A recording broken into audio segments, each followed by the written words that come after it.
नुसरत जावेद साहब, पहले ये फरमाइएगा सर, ISPR का जो रद्द अमल है वो आपके सामने है।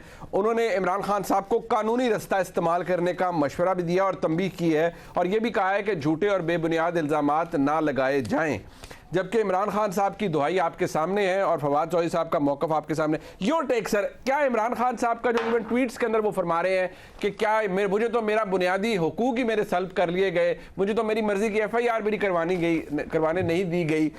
इमरान खान साहब के मौक़िफ़ में या उनके इल्ज़ामात में आपको कितना वजन नजर आता है नुसरत साहब?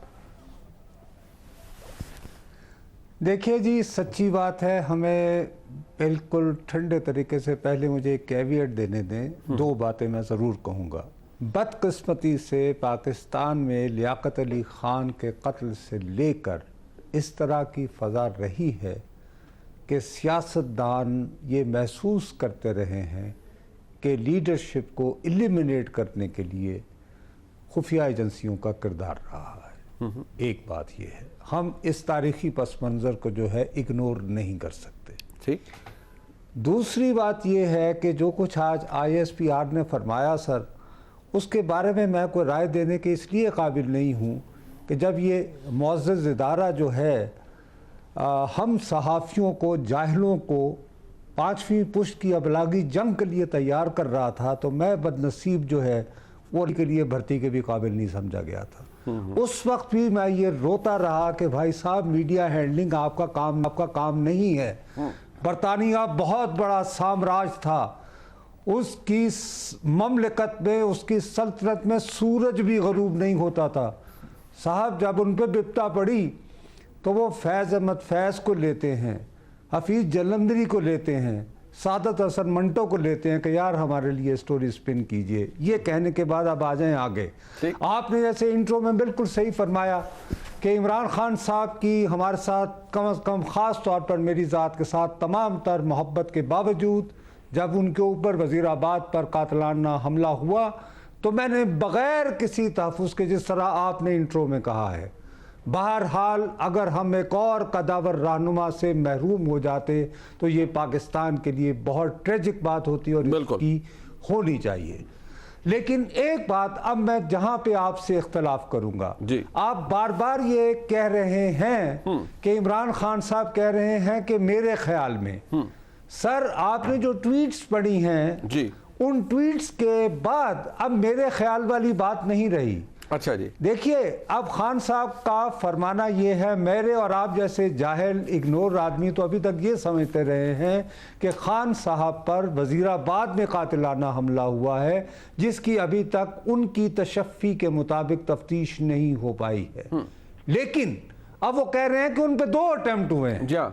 अब वो जो दूसरा अटेम्प्ट है सर, वो ख्याल नहीं है उसमें। प्लीज़ आप उन ट्वीट्स को दोबारा पढ़ें। शायद मैं एक फरसूदा रिपोर्टर होते हुए वो यानी बूढ़ी औरतों की तरह ज़्यादा वो निकाल रहा हूँ, मीन मेख में जा रहा हूँ। वो फरमा रहे हैं कि खुफिया एजेंसी के लोगों ने जी CTD की वर्दी पहनी हुई थी, नंबर 1। नंबर 2, और कुछ कारिंदों ने वकला का लिबास भी पहना हुआ था। अब सर सबसे बड़ी बात यह है कि खुफिया इदारों के लोगों की ट्रेनिंग ही ये होती है कि उन्हें गुरीलाओं की तरह अवाम में इस तरह घुल मिलना चाहिए, जैसे माओ तुंग ने कहा था कि फिश इन द सी, कि वो यानी कि नुमाया ही ना लगे।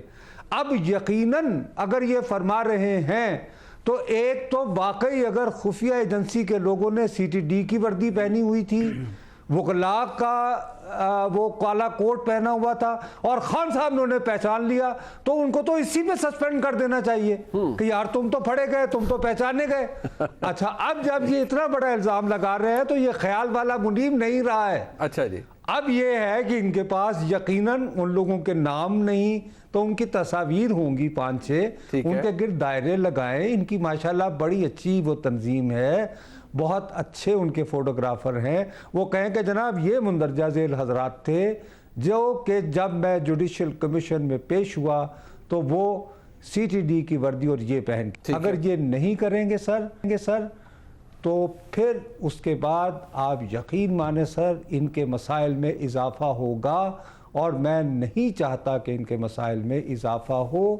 इनकी लड़ाई खुर्रम दस्तगीर साहब जैसे सियासतदानों से है, इन सियासतदानों में ही लड़ाई रहे तो उसी में हम सबका भला है। नुसरत साहब, जो आपने फरमाया वो यकीनी तौर पर बात अपनी जगह बिल्कुल दुरुस्त है कि इमरान खान साहब ने कहा कि मुझ पर दूसरा हमला, 2 दफ़ा उनके ऊपर हमला किया गया, लेकिन एक हमला तो वो हुआ जो कि उनके ऊपर अटेम्प्ट बाकायदा तौर पर की गई। दूसरा इल्ज़ाम उन्होंने ये लगाया कि जिस तरह आपने भी उसकी दुरुस्त निशानदेही की कि खुफिया एजेंसी के लोग CTD के वर्दी पहनी हुई थी या कुछ लोगों ने वकला का रूप धारा हुआ था। क्या अब लेकिन यहाँ पर उन पर कातिलाना हमला कोई नहीं हुआ, ना ही इमरान खान साहब को किसी ने हार्म किया, ना ही कोई एक गोली चली, ना कुछ हुआ। इमरान खान साहब ने ये इल्ज़ाम लगाया कि सिर्फ रूप धारा गया, और जिस तरह आपने कहा है इसके भी कुछ सबूत उन्होंने अब तक, जिस तरह आपने दुरुस्त फरमाया, उन्होंने पेश नहीं किए। लेकिन यहाँ दूसरा हमला नहीं हुआ।